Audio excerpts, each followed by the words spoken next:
그때 마리아가 말하였다. 내 영혼이 주님을 찬송하고 내 마음이 나의 구원자 하느님 안에서 기뻐 뛰니 그분께서 당신 종의 비천함을 굽어 오셨기 때문입니다. 이제부터 과연 만세 모든 세대가 나를 행복하다 하리니 전능하신 분께서 나에게 큰 일을 하셨기 때문입니다. 그분의 이름은 거룩하고 그분의 자비는 대대로 당신을 경외하는 이들에게 미칩니다. 그분께서는 당신 팔로 권능을 떨치시어 마음속 생각이 교만한 자들을 흩으셨습니다. 통치자들을 왕좌에서 끌어내리시고 비천한 이들을 드러높이셨으며 굶주린 이들을 좋은 곳으로 배불리시고 부유한 자들을 빈손으로 내치셨습니다. 당신의 자비를 기억하시어 당신 종 이스라엘을 거두어 주셨으니 우리 조상들에게 말씀하신 대로 그 자비가 아브라함과 그 후손에게 영원히 미칠 것입니다. 마리아는 석 달가량 엘리사벳과 함께 지내다가 자기 집으로 돌아갔다. 주님의 말씀입니다. 네, 우리는 오늘 복음의 내용을 갓데나에 보면 이 내용이 매일 우리가 단원들이 바치게 되어 있습니다. 또 우리 수도자, 성직자들이 성물도를 할 때 이 기도를 바칩니다.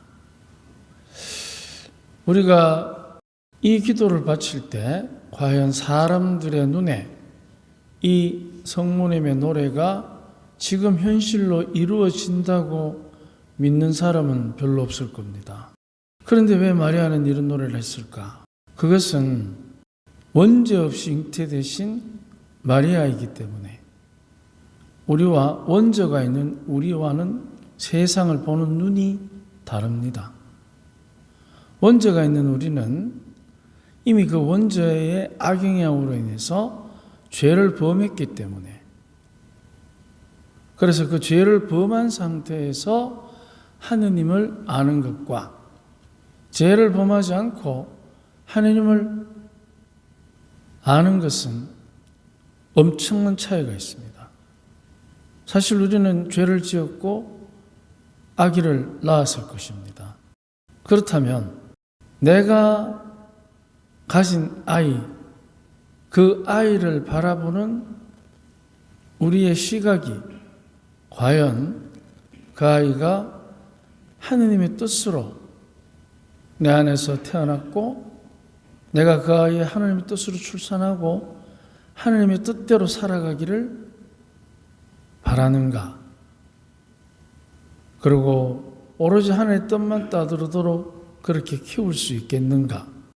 우리는 죄를 지었기 때문에 죄 속에서 아이를 키우고 죄를 지으면서 아이를 훈육하고 죄의 악한 영향을 받으면서 아이를 먹이고 입힙니다. 그런데 성모님은 죄를 짓지 않은 상태에서 아들을 낳고 입히고 먹이고 죄를 짓지 않은 상태에서 아이를 양육합니다. 그러면은 우리와 성모님을 비교해 볼 때 과연 양육하는 그 방법과 정성이 죄를 지은 사람과 짓지 않은 사람의 그 정성이 똑같을까? 그렇다면 이미 세상을 보는 눈이 마리아와 우리의 어머니와는 다르다는 것입니다. 그래서 원죄 없이 잉태되신 마리아는 하느님의 아들을 잉태할 수 있었기 때문에 바로 세상을 보는 눈이 우리보다는 훨씬 더 하느님 쪽으로 가까이 있을 것입니다. 그래서 하느님께서 이루시는 그 영원한 승리에 대한 노래입니다. 죄 많은 우리가 살아가는 이 세상에서의 승리를 의미하는 것이 아니고 영원하신 승리, 다시는 죄가 없는 세상에서의 완성을 얘기하는 것입니다. 그렇다면 죄를 지으면서 아이를 낳은 우리의 세상에서 우리가 하느님의 뜻이 이루어지기를 많이 바랍니까? 아니면은 내 아이가 내가 원하는 대로 자기가 원하는 대로 행복하기를 바라는 것입니다. 즉, 죄 속에서. 만약 우리가 내 아이가 태어났을 때 비록 어머니는 죄를 짓고 잉태하고 죄를 짓고 입히고 먹이지만 그러나 내 아이가 죄를 짓지 않도록 정성을 들인다면 어떻게 되겠습니까? 그렇다면 당연히 우리는 그 아이에게 하느님께서 이루시고자 하는 일을 그 아이가 잘할 수 있도록 최선을 다할 것입니다. 그런데 우리는 대부분의 우리 아이들을 시간이 지나면 지날수록 이기적으로 또 때로는 더 나쁘게도 양육합니다. 그것도 스스로가 그렇게 이기심을 가지고 죄를 지으면서 자기 욕심대로 살려고 아둥바둥할 것입니다. 그럼 우리는 그걸 보고 돈을 많이 벌면 박수치고 높은 자리에 올라가면 너무 좋아하고 경제적으로 힘들고 또 힘도 없고 그러면은 부모로서 마음이 짠할 것입니다. 그런데 돈도 없고 힘도 없고 몸도 약하더라도 하느님의 뜻을 위해서 헌신할 때 과연 우리가 그 아이를 향해서 죄 많은 어머니로서 아버지로서 박수 칠 수 있겠습니까? 그 아이가 그런 일을 하다가 모함을 받아서 십자가에 매달린 예수님처럼 비참한 최후를 맞이하면 더더욱이 우리는 한을 품을지도 모릅니다. 왜 우리 아이가 그렇게 사느냐고. 그러니까 세상을 보는 눈이 하느님의 가까이에서 보는 거하고 이기심 속에서 보는 거하고는 천지 차이가 되는 것입니다. 그래서 마리아의 이런 노래가 가능한 것입니다.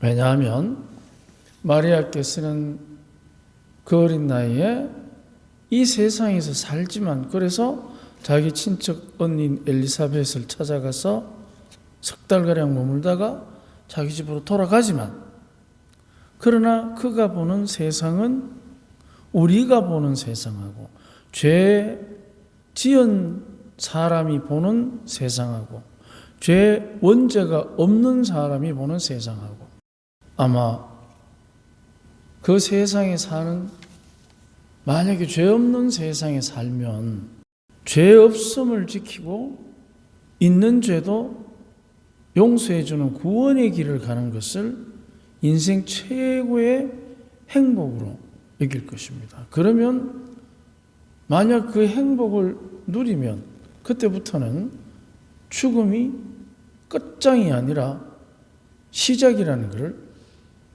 깨닫게 될 것입니다.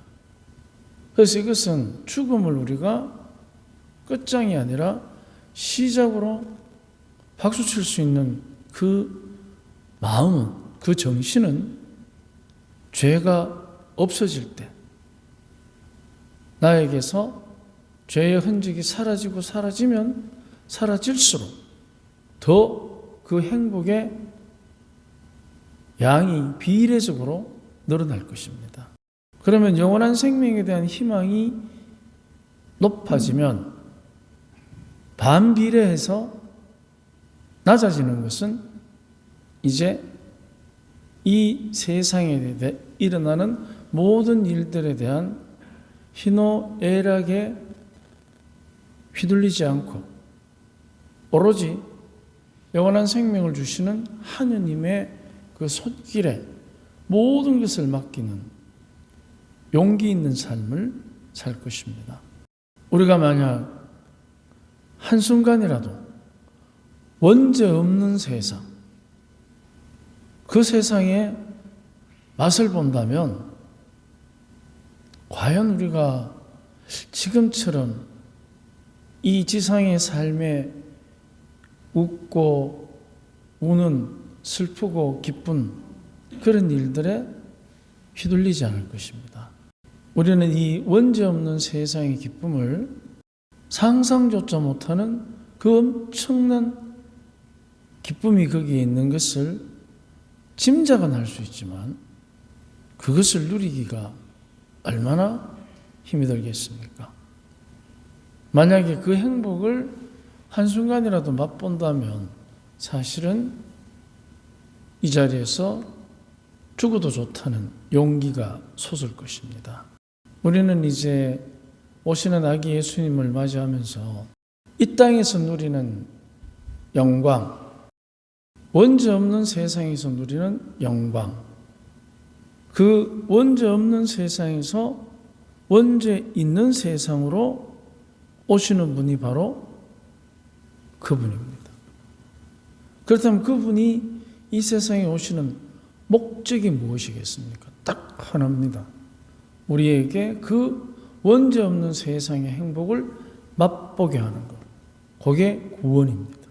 우리가 정말 살아가면서 아무 조건 없이 내 아이를 바라보면서 그냥 기뻐하는 것. 조건 없이 그냥 기쁜 거예요. 그게 어쩌면 원죄 없는 세상의 예표일 것입니다. 그것을 우리는 부모로서 그 축복을 받은 것입니다.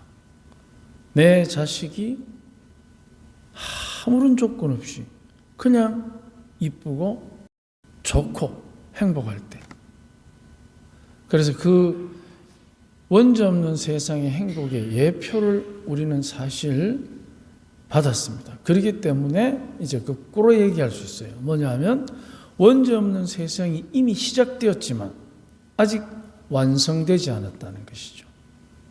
그런데 그 완성은 이제 우리가 죽음이라는 과정을 거쳐야 완성될 것입니다. 오늘 하루 우리 안에 시작된 원죄 없는 세상의 기쁨을 성모님처럼 하루 누리도록 기도하고 노력합시다. 아멘.